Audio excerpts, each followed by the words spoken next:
الرحمن الرحیم وبہ نستعین سبحانک لا علم لنا الا ما علمتنا انک انت العلیم الحکیم الحمد للہ رب العالمین والصلاة والسلام علی سید المرسلین وعلی آلہ وصحبہ اجمعین ومن تبعہم بإحسان الی یوم الدین اعوذ باللہ من الشیطان الرجیم بسم اللہ الرحمن الرحیم وعلم آدم الاسماء کلہا۔ محترم حاضرین، ہماری گفتگو سورہ بقرہ سے متعلق جاری تھی۔ اس سے متعلق کئی عناوین ہم پڑھ چکے۔ آخری عنوان جو اس کے بعض فوائد اور لطائف سے متعلق ہے، جو میں نے عرض کیا تھا کہ بڑی اہمیت کا حامل ہے، اور یہ بات ذہن نشین رہے کہ یہ بعض فوائد ہیں، کل نہیں۔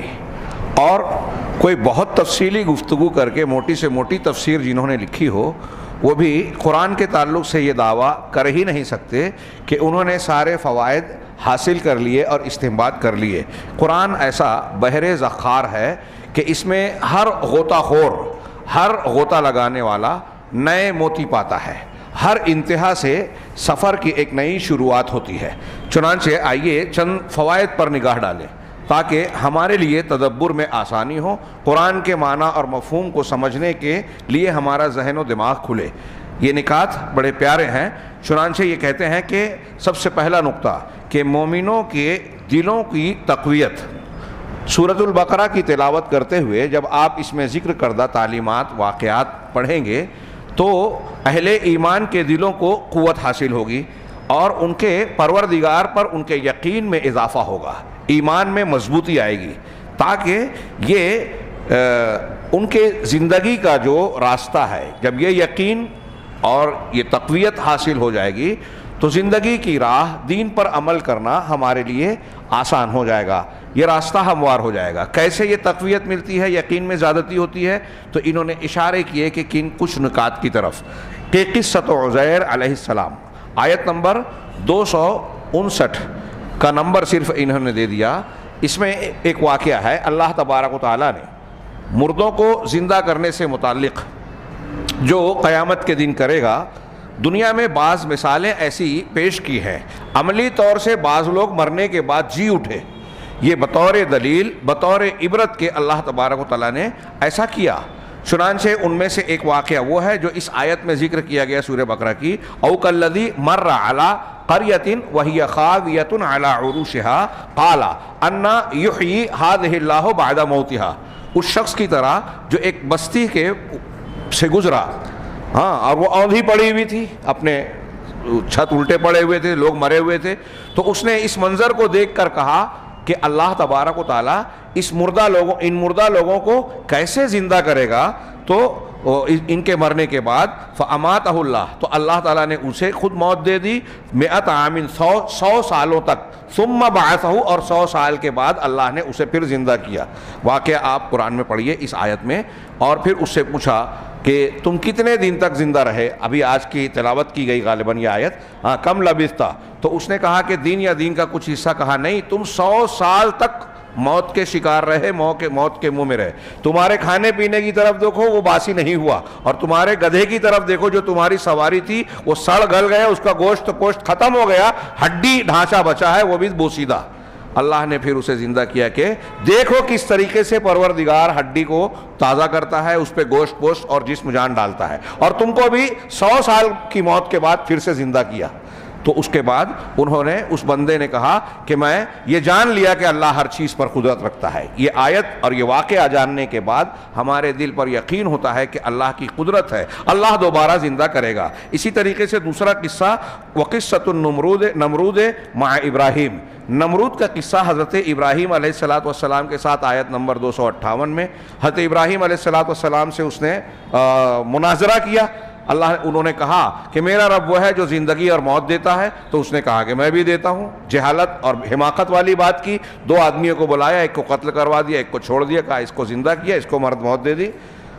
ظاہر سی بات ہے کہ اس کا یہ جواب احمقانہ تھا، لیکن حضرت ابراہیم علیہ السلام اس میں نہ الجھتے ہوئے ایک اور جواب دیا کہ ان اللہ یاتی بالشمس من المغرب، میرا رب وہ ہے جو سورج کو مشرق سے نکالتا ہے، فاتی بہا من المغرب، تو مغرب سے نکال لے اگر تجھے دعویٰ ہے ربوبیت کا، فبہت الذی کفر، تو یہ کافر شخص مبہوت ہو گیا، ششدر رہ گیا، حیران رہ گیا۔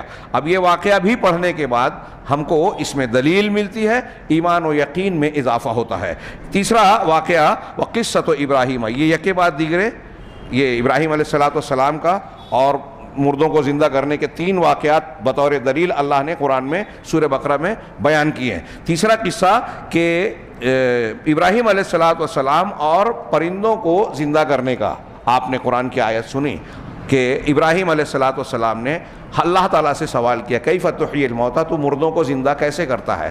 قال اولم تؤمن، تو اللہ نے کہا کیا تو ایمان نہیں رکھتا؟ قال بلی ولکن لیطمئن قلبی، کیوں نہیں، میں ایمان رکھتا ہوں لیکن یہ دیکھنا اور جاننا اس لیے چاہتا ہوں کہ میرے دل کے اطمینان میں مزید اضافہ ہو جائے۔ اس سے یہ بھی دلیل ملتی ہے کہ ایمان میں اگر یقین اور دلیل، قرآن کی تلاوت، ذکر و اذکار کی مجلسیں، اللہ کے کلام کو پڑھنے پڑھانے اور سمجھنے کا اہتمام بندہ کرے، اس کی دلائل اور اس کی نشانیوں پر غور کرے، تو اس کے ایمان میں اضافہ ہوتا ہے، اطمینان بڑھتا ہے۔ حضرت ابراہیم علیہ السلام کے جیسے ایمان والا اللہ کے رسول صلی اللہ علیہ وسلم کے علاوہ کوئی اس درجے کو نہیں پہنچ سکا، نہ پہنچ سکتا ہے۔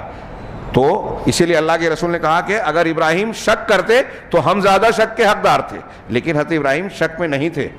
بہرحال حضرت ابراہیم علیہ السلام نے جب یہ کہا تو اللہ نے کہا 4 پرندوں کو لو، ان کو موت دو، ان کو کاٹو، پہاڑیوں پر کرو، ان کو پکارو، وہ دوڑ کر آئیں گے، اور ایسا ہی ہوا۔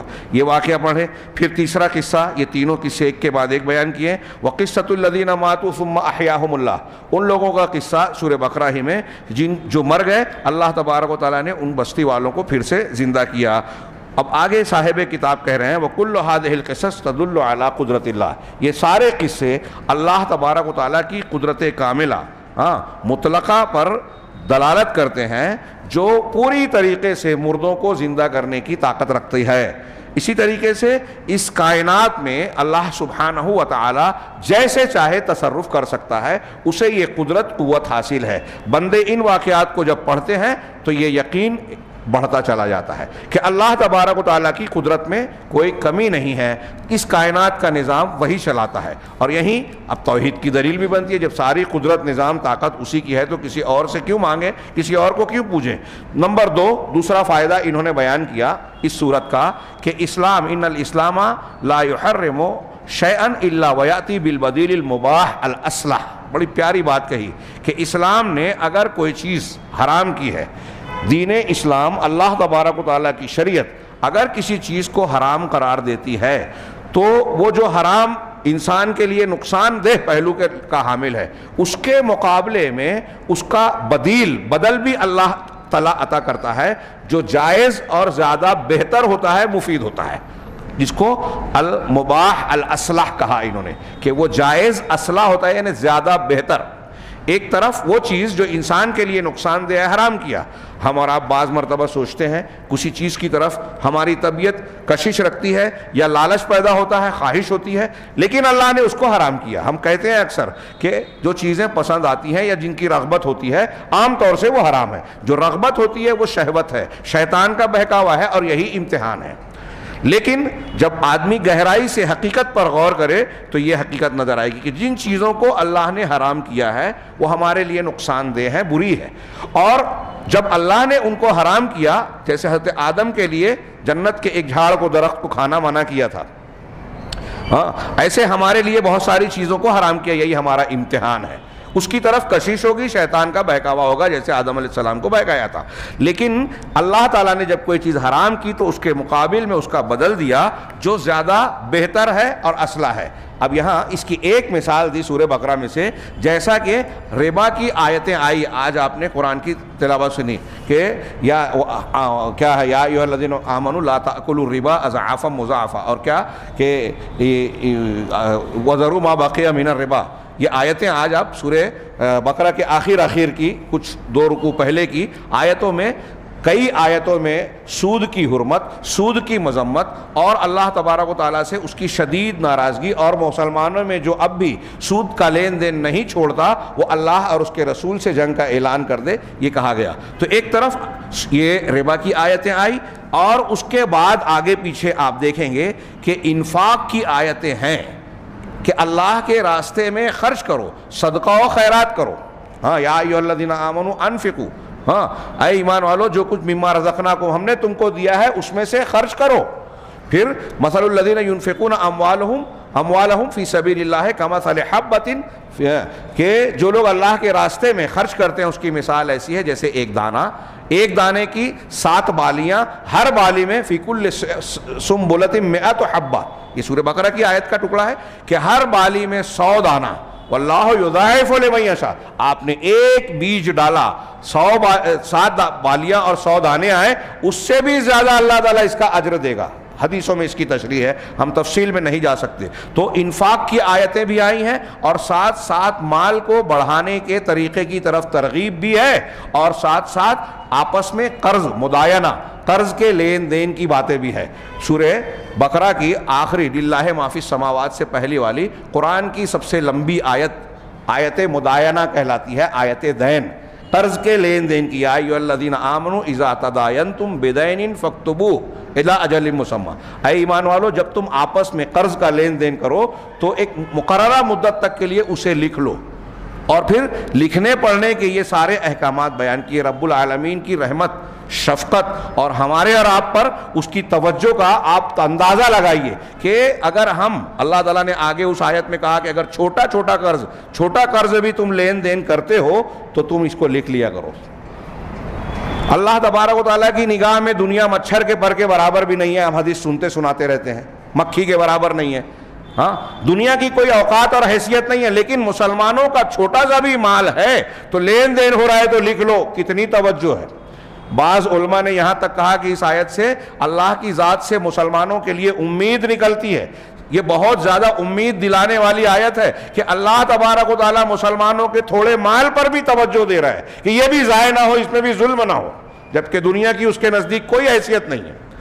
تو مسلمانوں کے معاملات کی اللہ کی نظر میں کتنی اہمیت ہے, اور یہ اس کا رحم و کرم اور توجہ ہے, کرم ہے, اس کی مہربانی ہے. بہرحال اللہ تبارک و تعالیٰ نے یہاں جو نقطہ انہوں نے بیان کیا کہ کسی چیز کو حرام کیا تو اس کے مقابل میں راستے بند نہیں کیے. اب ہمارے یہاں کچھ لوگ سوال کرتے ہیں, میں ضمناً کہہ دوں کہ آپ مولوی علماء کرام فتویٰ دیتے ہیں کہ بینکنگ نہیں کر سکتے, سودی لین دین نہیں کر سکتے, ہوم لون بینک سے نہیں لے سکتے, اسٹاک ایکسچینج میں کام نہیں کر سکتے, بیمہ پالیسی نہیں لے سکتے, تو پھر مسلمان جائے کہاں, کرے کیا؟ یہ جو لوگ ایسا کہتے ہیں ان کے لیے اس میں بھی ایک جواب ہے کہ جو شریعت نے جائز کیا, جو نظام دیا, جو طریقہ کار اقتصادی اور مالی امور سے متعلق بتائے ہیں, آپ اس پر کتنا عمل کرتے ہیں؟ آپ اسلام پر 10%, 15%, 20% عمل کرتے ہیں اور 100% کا نتیجہ چاہتے ہیں, 80% کا ثمرہ اور فائدہ چاہتے ہیں. آپ خود عمل نہیں کرتے اور بیت المال کا نظام, اجتماعی نظام ہم نے چھوڑ رکھا ہے اور ماحول ایسا بنا رکھا ہے کہ اس پر عمل بھی بہت مشکل نظر آتا ہے. اور پھر کفار و مشرکین نے ہمارے دین و ایمان پر ڈاکہ ڈالنے کے لیے جو طریقے اختیار کر رکھے ہیں اس کو ہم سوچتے ہیں کہ وہاں ہم کو جواز کا کوئی پہلو مل جائے. یہ اسلام کی شریعت مکمل ہے, اس مسلمانوں اور اسلامی سماج یا پورے معاشرے کے لیے فائدوں پر مشتمل ہے. اس نے جن چیزوں کو حلال کیا ہے لوگوں کے لیے مفید ہے, جن چیزوں کو حرام کیا ہے لوگوں کے لیے نقصان دہ ہے, اور جب کوئی چیز حرام کی تو اس کے لیے اس کے مقابل میں ضرورت کے مطابق اس سے زیادہ مفید چیز کو حلال کیا ہے. نمبر 3 فائدہ کہ سورۃ البقرہ اکیلی سورت ہے پورے قرآن میں جس کے اندر اسلام کے تمام ارکان کا کامل طور پر ذکر ہے, یعنی تفصیل کے قدر تفصیل کے ساتھ.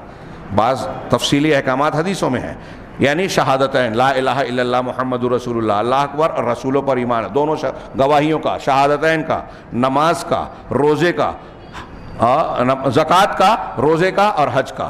ان 5 ارکان اسلام کا کامل طور پر صرف سورۃ البقرہ میں ذکر ہے. باقی صورتوں میں کہ کچھ کا ملے گا کچھ کا نہیں ملے گا, ہاں کچھ کا صرف اشارہ ہے, تفصیل نہیں ملے گی. سورہ بقرہ میں ان 5 ارکان کا تذکرہ ہے. تیسرے نمبر پر کہ اول صفت وصف اللہ بہ القرآن, کہ قرآن کے آغاز میں سب سے پہلی صفت جو اللہ تعالیٰ نے قرآن مجید کی بیان کی کہ قرآن کی کیا صفت ہے, وہ یہ ہے لا ریب فیہ, الف لام میم ذالک الکتاب لا ریب فیہ, اس میں کوئی شک شبہ ہے ہی نہیں. تو کہہ رہے ہیں یعنی اس کا مطلب یہ ہوا کہ انہ کلہ یقین لا شک فیہ, کہ قرآن پورا کا پورا یقین ہی یقین ہے, اس میں شک کی کہیں کوئی گنجائش نہیں.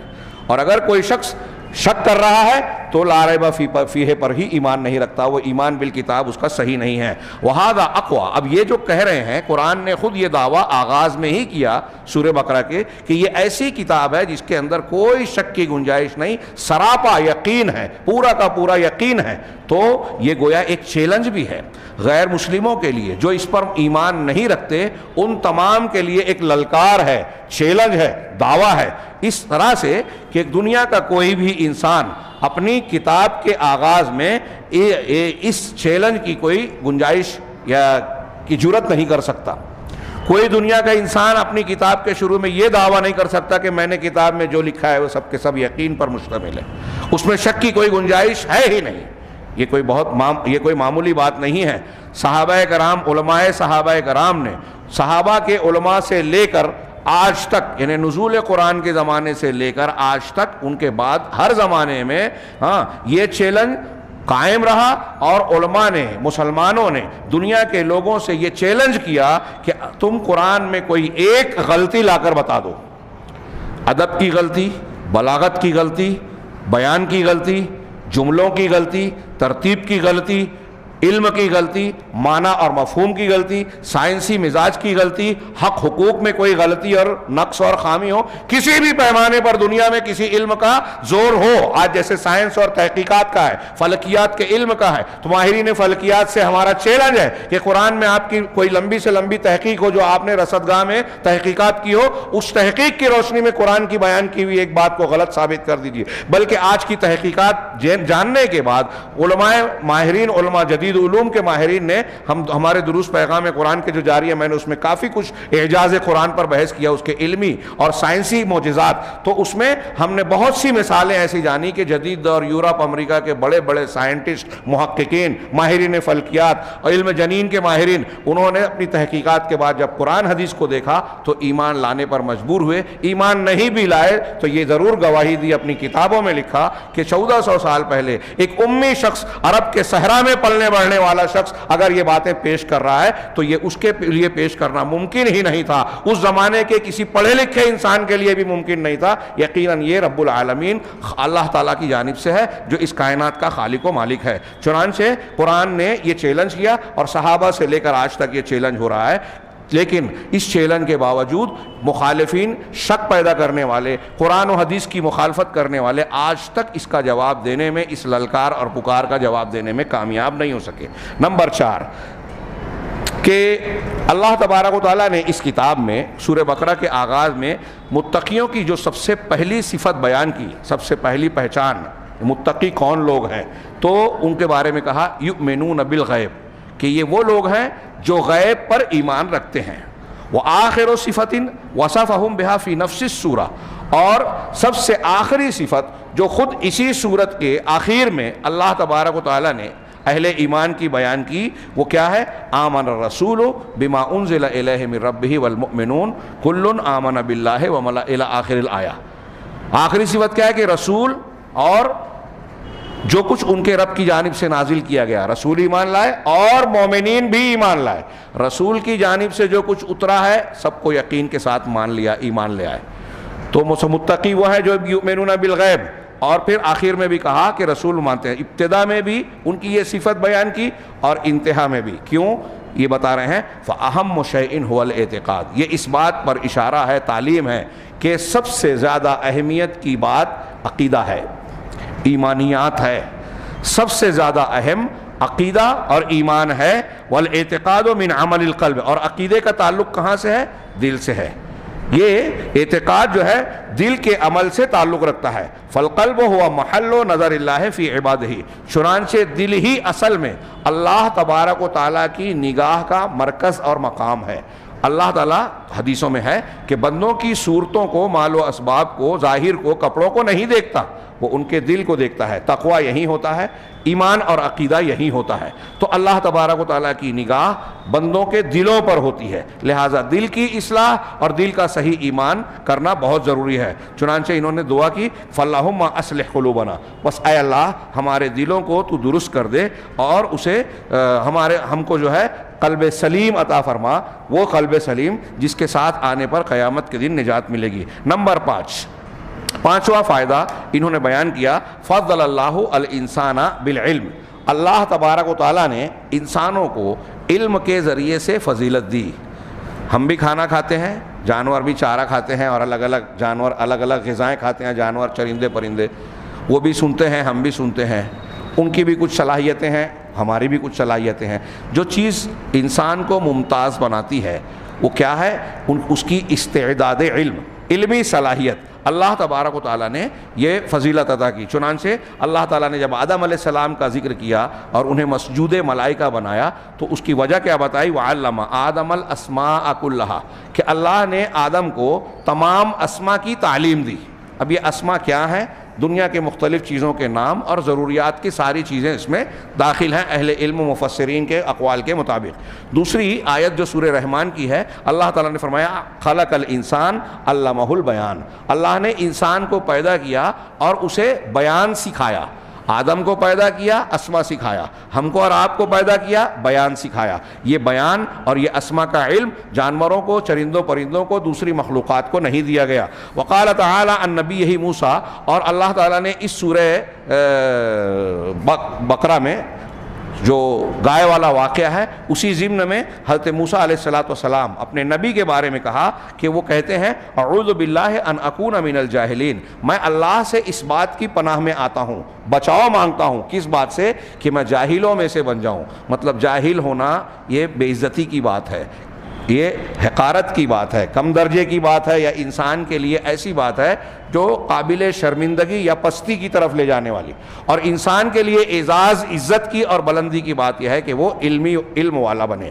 تو آگے انہوں نے کہا وہ افضل العلم، اب علم والا ہونا چاہیے۔ علم کے ذریعے سے اللہ تبارک و تعالیٰ نے انسانوں کو فضیلت دی۔ اب دنیا میں بہت سارے علوم ہیں، سب سے اہم علم کیا ہے جس کا سیکھنا ضروری ہے؟ کہہ رہے ہیں وَأَفْضَلُ الْعِلْمِ مَا جَاءَ عَنِ اللَّهِ سُبْحَانَهُ، سب سے زیادہ افضل علم وہ علم ہے جو اللہ سبحانہ و تعالیٰ کی جانب سے آیا ہے۔ اب ہم جغرافیہ، سائنس، حساب جو پڑھتے ہیں سب اللہ نے سکھایا، لیکن یہ ہم غور و فکر کر کے تجربات، مشاہدات سے نتائج نکالتے ہیں، علماء نے تحقیقات کی۔ لیکن وحی کا علم، نبیوں کے ذریعے سے آنے والا علم ہمارے غور و فکر، مشاہدات، تجربات سے نہیں ملتا، یہ اللہ تعالیٰ خود نازل فرماتا ہے۔ اور یہی علم جو اللہ نے بطور خاص بندوں کی ہدایت کے لیے اپنے رسولوں کے ذریعے سے فرشتوں کو بھیج کر نازل کیا، اس سے بڑھ کر کوئی علم دنیا میں ہو ہی نہیں سکتا، ہے ہی نہیں، جسے آج ہم لوگ بہت غیر اہم سمجھتے ہیں۔ یہ سب سے افضل علم ہے، فہو خالق الکون وہو بکل شیء علیم، چنانچہ اللہ ہی کائنات کا خالق ہے اور ہر چیز کا جاننے والا ہے، لہٰذا اس کا نازل کیا ہوا خصوصی علم جو ہے وہ سب سے زیادہ افضل ہے۔ چھٹے نمبر پر فائدہ بتایا کہ بندہ جب اللہ کے سامنے توبہ کرتا ہے تو یہ توبہ خود اللہ کی طرف سے جو اس کا رویہ معاملہ ہوتا ہے بندے کے حق میں، یہ دو چیزوں سے گھرا ہوا ہوتا ہے۔ ہاں، کہ اللہ کی جانب سے دو توبہ کے ساتھ گھرا ہوا ہوتا ہے۔ پہلا توبۃ التوفیق، اللہ تبارک و تعالیٰ سے اگر ہم اور آپ توبہ کرتے ہیں تو حقیقت میں یہ اللہ کی مہربانی ہے کہ اس نے توفیق دی کہ ہم توبہ کر رہے ہیں۔ یہ ایک آیت سے نکلتا ہے، حضرت آدم علیہ السلام سے غلطی ہوئی تو اللہ نے ان کو جب توفیق دی تو اللہ نے کہا فَتَلَقَّى آدَمُ مِن رَبِّهِ کلمات، آدم نے اپنے رب سے کچھ کلمات، دعا اور توبہ کی کچھ تعلیمات حاصل لی۔ تو توبہ کے کلمات بھی اللہ نے سکھائے، توفیق بھی اللہ نے دی، تو یہ ایک اللہ کا کرم ہوا۔ دوسرا ثم قبول التوبہ، پھر اس کے بعد توبہ کی قبولیت والا معاملہ اللہ کی طرف سے ہوتا ہے۔ چنانچہ آیت میں اللہ نے کہا کہ آدم نے جب توبہ کی فتاب علیہ، تو اللہ نے ان کی توبہ کو قبول فرمایا، انہ هو التواب الرحیم، وہ بڑی توبہ کو قبول کرنے والا، نہایت رحمت و شفقت والا ہے۔ تو توبہ کی توفیق بھی جب ہم کو اور آپ کو اگر سچی توبہ مل جائے نا تو یہ اللہ کی طرف سے دو نعمتوں سے، دو طریقوں سے توبہ سے گری ہوئی ہے۔ ایک تو اس نے توفیق دی اور پھر توفیق دینے کے بعد وہ اسے قبول کر رہا ہے۔ بندے کو یہ نعمت مانگنا چاہیے اللہ سے۔ وَهَذَا فِي الْقُرْآنِ كَثِيرٌ، قرآن میں یہ بہت یہ مضمون بار بار آیا ہے۔ وَهَذَا مِن سَعَةِ رَحْمَةِ اللَّهِ بِعِبَادِهِ وَهُوَ أَرْحَمُ الرَّاحِمِينَ، یہ اللہ کی طرف سے بندوں پر اس کی رحمت کی کشادگی ہے اور وہ ارحم الراحمین ہے، کہ وہی توبہ کی توفیق بھی دے رہا ہے اور وہی توبہ قبول بھی کر رہا ہے۔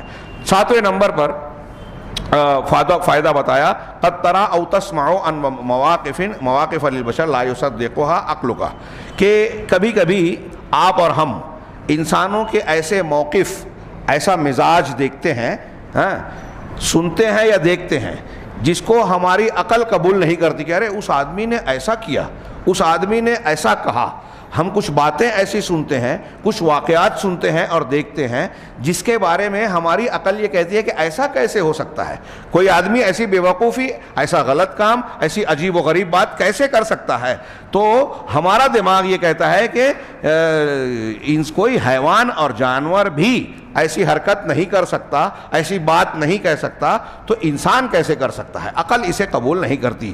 تو فلا تتعجب، یہاں کہہ رہے ہیں تو تعجب میں مبتلا نہ ہو۔ اس لیے قرآن کی ایک آیت ہم کو بتاتی ہے، قرآن سورہ بقرہ کی، کہ لوگوں میں کچھ لوگ ایسے ہیں جن کے دل سختی میں، سنگینی میں پتھروں سے بھی زیادہ سخت ہیں۔ تو اللہ تعالیٰ نے جیسا کہ سورہ بقرہ میں کہا ثم قست قلوبکم من بعد ذلک فہی کالحجارہ او اشد قسوہ، کہ پھر ان کے دل سخت ہو گئے اس کے بعد، چنانچہ یہ پتھر کی مانند ہو گئے بلکہ پتھر سے بھی زیادہ قساوت والے، سختی والے۔ اور پھر آگے وہ آیتیں پڑھیے کہ کچھ پتھر بھی ایسے ہیں جن سے چشمے پھوٹتے ہیں، کچھ پتھر ایسے ہیں لما یہبط من خشیت اللہ، جو اللہ کے خوف اور خشیت سے گر پڑتے ہیں، ٹوٹ پھوٹ کا شکار ہو جاتے ہیں۔ تو پتھروں میں بھی یہ بات ہے، لیکن کچھ انسانوں کے دل ایسے ہیں جو بڑی سے بڑی واعظ و نصیحت کی بات ہو جائے، عقل و شعور کی بات ہو جائے، اللہ کا کلام سن لے میں ان پر کوئی اثر نہیں پڑتا، ان کو پسیجتے نہیں ہیں، ان کے اندر رحم، مروت اور ترس نہیں آتا۔ تو ایسے سخت دل کے لوگ عجیب و غریب حرکت کر سکتے ہیں۔ ہماری عقل اور دماغ کہتا ہے کہ کوئی انسان نہیں کر سکتا، لیکن ایسے لوگ کر سکتے ہیں۔ تو اللہ تعالیٰ نے لوگوں کے دلوں کو الگ الگ بنایا۔ نمبر 8، اللہ تبارک و تعالیٰ نے قرآن مجید میں کہا وَقُلْنَا يَا آدَمُ اسْكُنْ أَنْتَ وَزَوْجُكَ الْجَنَّةَ، اے آدم، آپ اور آپ کی بیوی جنت میں رہیں۔ جنت میں رہائش اختیار کرنے کے لیے اللہ نے لفظ کیا استعمال کیا؟ اسکن۔ اردو میں بھی ہم کہتے ہیں سکونت اختیار کرنا۔ عربی زبان میں، اردو زبان میں سکونت اور رہائش کے لیے اور بھی کئی تعبیرات ہیں، دخول، رہائش اور دوسرے بہت سارے۔ اسی طریقے سے سورہ اعراف میں بھی اللہ نے یہی لفظ استعمال کیا، یا آدم اسکن انت وزوجک الجنہ۔ تو یہ انہوں نے ایک پہلو بتایا اس لفظ کا کہ یہاں آیتوں میں، ان آیتوں میں اسکن کے لفظ سے تعبیر کیا گیا کہ آپ سکونت اختیار کیجئے۔ اس کے علاوہ بہت سارے الفاظ عربی میں تھے، ان کا استعمال نہیں کیا اللہ تعالیٰ نے۔ کیوں؟ اشارتاً الی قصر وقت الاقامت فی الجنت حین ذاک، اس جانب اشارہ کرتے ہوئے کہ اس وقت حضرت آدم اور ان کی بیوی کا جنت میں جو قیام تھا وہ قیام دائمی نہیں تھا۔ قیام بھی ایک لفظ ہے، سکونت کی بجائے قیام نہیں کہا، وہ قیام دائمی نہیں ہے بلکہ بہت مختصر سی مدت کی رہائش ہے، اس لیے اس کو سکونت کہا۔ گویا اس میں فرق ہے۔ لأن اللہ تعالی خلق آدم لخلافت الارض اولا، اس لیے کہ اللہ نے آدم کو پہلے زمین کی خلافت انجام دینے، یہاں امتحان کے دور سے گزرنے کے لیے پیدا کیا ہے، کہ پہلے انسان یہاں سے گزرے گا اور یہاں ایمان اور عمل صالح والا رہے گا تو اپنی پہلی سکونت گاہ یعنی آدم کی پہلی رہائش گاہ میں جنت میں لوٹے گا، ورنہ پھر اس کا ٹھکانہ اللہ کے عذاب کا مقام ہوگا۔ نمبر 9، اللہ تعالیٰ نے یہ فرمایا وَلَمَّا جَاءَهُمْ۔ اب یہ نقطہ بڑا پیارا، بہت اچھا بیان کیا ہے، آیت پر غور کیجئے، 2-3 صرف مقاصد رہ گئے ہیں۔ اللہ تبارک و تعالیٰ نے فرمایا وَلَمَّا جَاءَهُمْ رَسُولٌ مِّنْ عِندِ اللَّهِ مُصَدِّقٌ لِّمَا مَعَهُمْ نَبَذَ فَرِيقٌ مِّنَ الَّذِينَ أُوتُوا الْكِتَابَ كِتَابَ اللَّهِ وَرَاءَ ظُهُورِهِمْ كَأَنَّهُمْ لَا يَعْلَمُونَ وَاتَّبَعُوا مَا تَتْلُو الشَّيَاطِينُ۔ یہ بنی اسرائیل کے واقعات میں ہاروت ماروت سے بالکل پہلے، اس کے فوراً بعد ہاروت ماروت کا بھی ذکر ہے اسی ضمن میں۔ تو اللہ کہہ رہا ہے ان بنی اسرائیل یہودیوں کے بارے میں کہ جب ان کے پاس، اللہ کے پاس سے رسول آ گیا، یعنی محمد صلی اللہ علیہ وسلم، وہ رسول آ گئے۔ کون سے رسول آئے؟ مصدق لما معہم، جو تصدیق کرنے والا ہے اس چیز کی جو ان کے پاس تھی، توریت، موسیٰ علیہ السلام کی تعلیمات۔ تو کھلے طور سے وہ خود بھی جانتے تھے کہ ایک رسول آنے والا ہے، خود بھی مانتے تھے کہ اس کی نشانیاں کتابوں میں ہیں، موسیٰ علیہ السلام نے بیان کی ہے، اور پہچان بھی گئے تھے، قرآن کی دوسری آیتوں میں ہے۔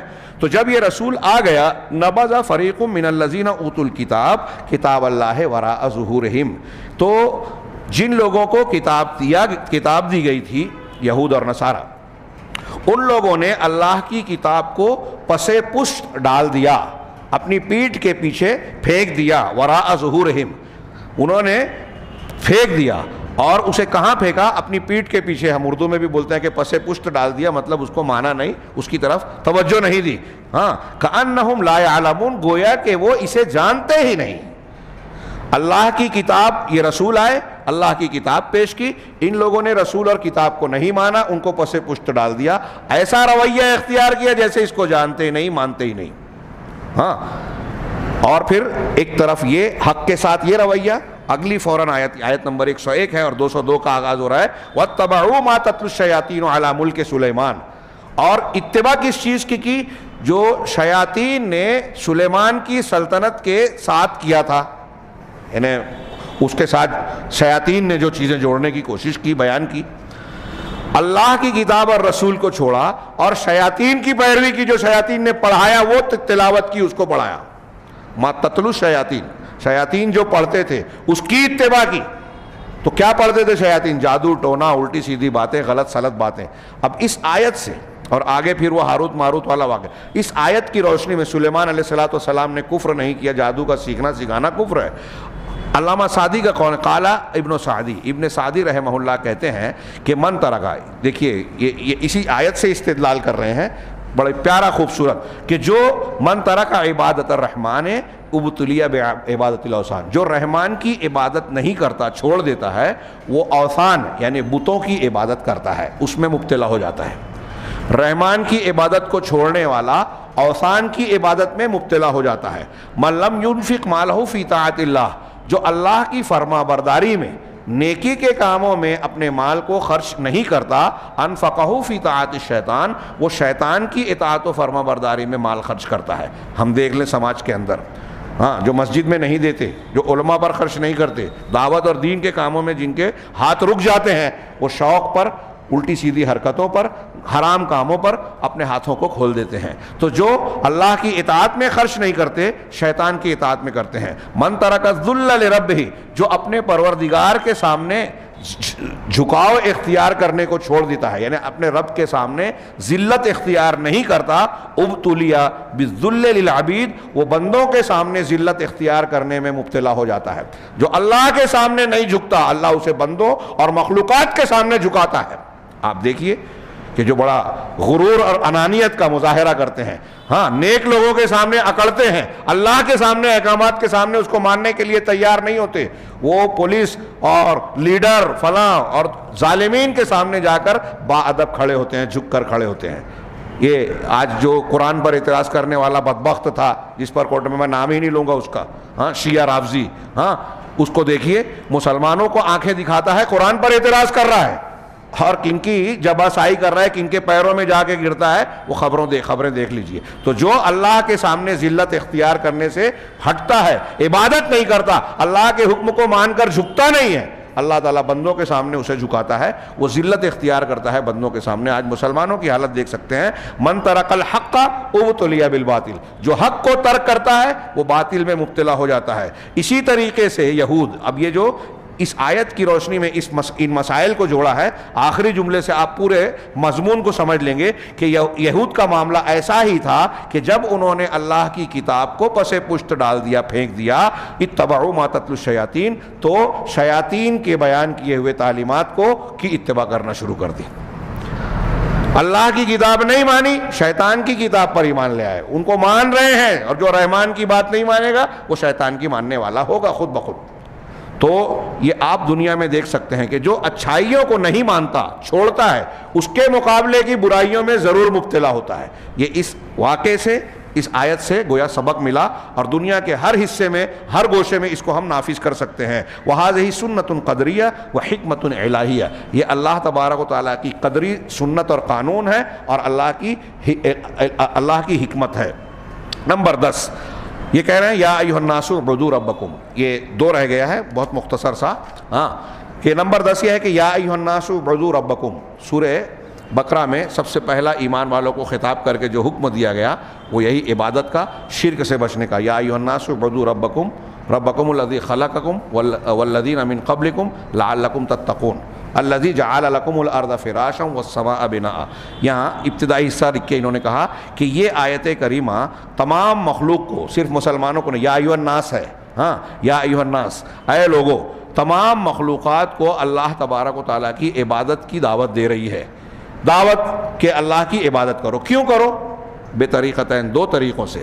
پہلا طریقہ یہ کہ اللہ اس ایسی دلیلیں پیش کر کے، دلیلیں قائم کر کے کہ اللہ تعالیٰ نے ان کو بھی پیدا کیا، آسمان اور زمین کو بھی پیدا کیا، ان کو بارش کے ذریعے سے نعمت عطا کی، اور اس بارش کے ذریعے سے دنیا زمین میں زندگی لہلہاتی ہے.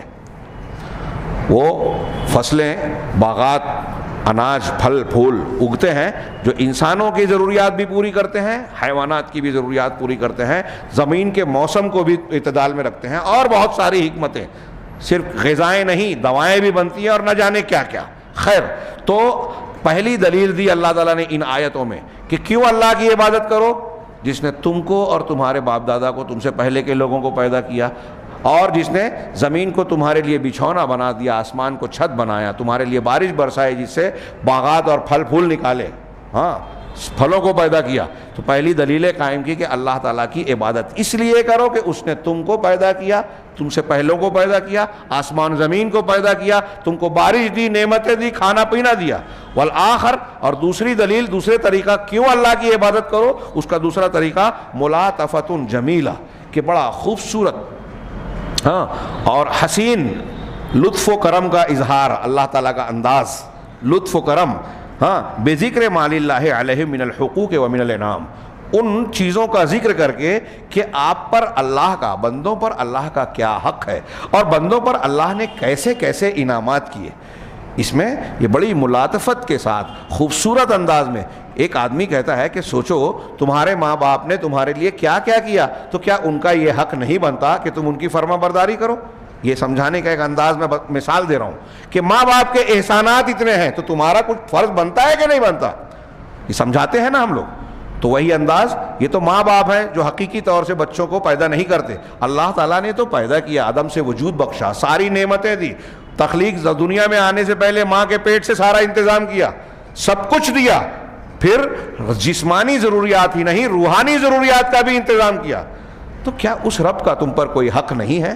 ہاں اللہ تبارک و تعالیٰ نے اپنے انعامات کا تذکرہ کیا اور حوالہ دیا، اور اس تناظر میں گویا اپنے حق کا تذکرہ کر کے کہا کہ جب ایسا ہے کہ سب کچھ دینے والا، سارے انعامات کا پیش کرنے والا وہی ہے، تو وہی اس بات کا حقدار ہے کہ ہم اس کے سامنے جھکیں، اس کی عبادت کریں اور اس کے حق کو پہچانیں. فذکر اولا ربوبیتہ لہم ولآبائہم، تو سب سے پہلے ان آیتوں میں اللہ تعالیٰ نے سورہ بقرہ میں اپنی ربوبیت کا ذکر کیا کہ ان کو کس طریقے سے پیدا کیا، پالا، انتظام کیا، اور پھر انہی کو نہیں ان کے آباء و اجداد کو بھی، اس لیے کہ خالق مستحق ہے کہ اسی کی عبادت کی جائے. جو خالق ہے وہی عبادت کیے جانے کے لائق ہے. پھر اللہ تبارک و تعالیٰ نے ان چیزوں کا تذکرہ کیا جس کا انعام اپنے بندوں پر اس نے کیا، اس لیے کہ انعام کرنے والا اس بات کا مستحق ہے کہ اس کی عبادت کی جائے اور اس کا شکر ادا کیا جائے. ہاں وہ رزق کا بھی کلوا من طیبات ما رزقناکم واشکروا للہ ان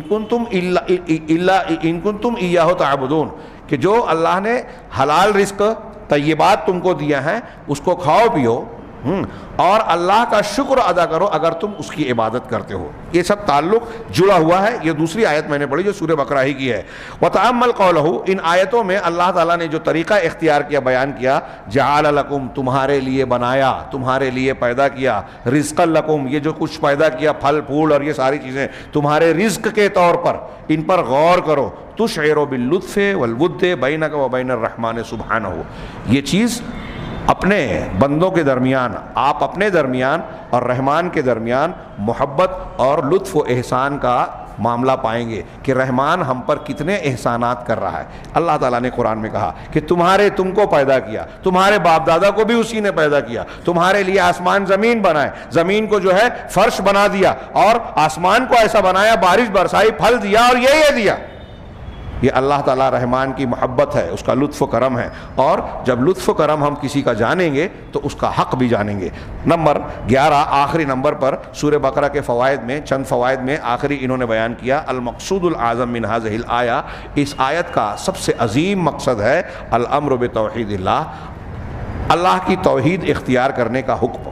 اس آیت میں اور سورہ بقرہ میں جا بجا اس کو بیان کیا ہے. یہ ابن جوزہ سے انہوں نے نقل کیا. میری خواہش تھی کہ آج سورہ آل عمران کے ابتدائی کچھ باتوں کو بیان کر دوں، لیکن وقت اس کی اجازت نہیں دیتا. ابھی ہماری تلاوت میں بھی سورہ آل عمران باقی ہے. انشاءاللہ کل کے درس میں ہم سورہ آل عمران پر کے تدبر کے راستے پر غور کریں گے. اللہ تعالی ہمیں قرآن فہمی عطا فرمائے اور اس پر عمل کی توفیق دے. وآخر دعوانا ان الحمد للہ رب العالمین وصلی اللہ علی نبینا محمد.